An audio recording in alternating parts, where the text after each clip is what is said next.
Good morning, Brookville Road. How are you? My name is Jill Vardonner, and I'm on staff here as the Children's Director back in Joyland with Pastor Andy. And today I wanted to do my God time with you.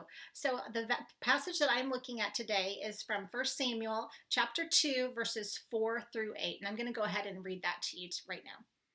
The bows of the warriors are broken, but those who stumble are armed with strength. Those who were full hire themselves out for food, but those who were hungry hunger no more. She who is barren has borne 7 children, but she who has had many sons pines away. The Lord brings death and makes alive. He brings down to the grave and rises up. The Lord sends poverty and wealth. He humbles and he exalts. He raises the poor from the dust and lifts the needy from the ash heap. He seats them with princes and has them inherit a throne of honor.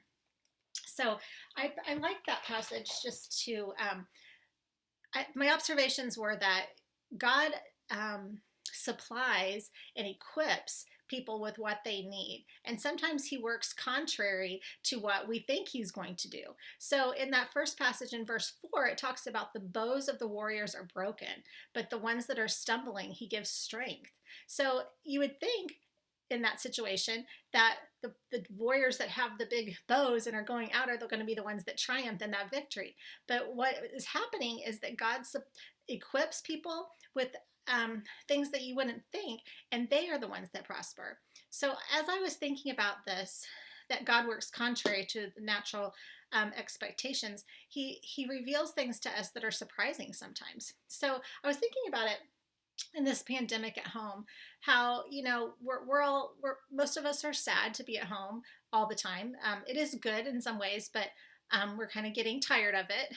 But if we looked at it in a different way, if we looked at it as a time of God is equipping us with time, and God is equipping us with fellowship with our family and our friends, that we might appreciate more our families. We might appreciate more the teachers that are doing e-learning and how much they do on a daily basis.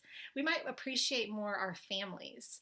So I feel like, yes, this is an awful time, but we can also thank God for what he's doing in this time. He's working in mysterious ways, and things happen in mysterious ways in these times. And I just feel like this is something that this time has been given to us that we will probably never have again. And if we can just look at it in a different way and just say, you know what?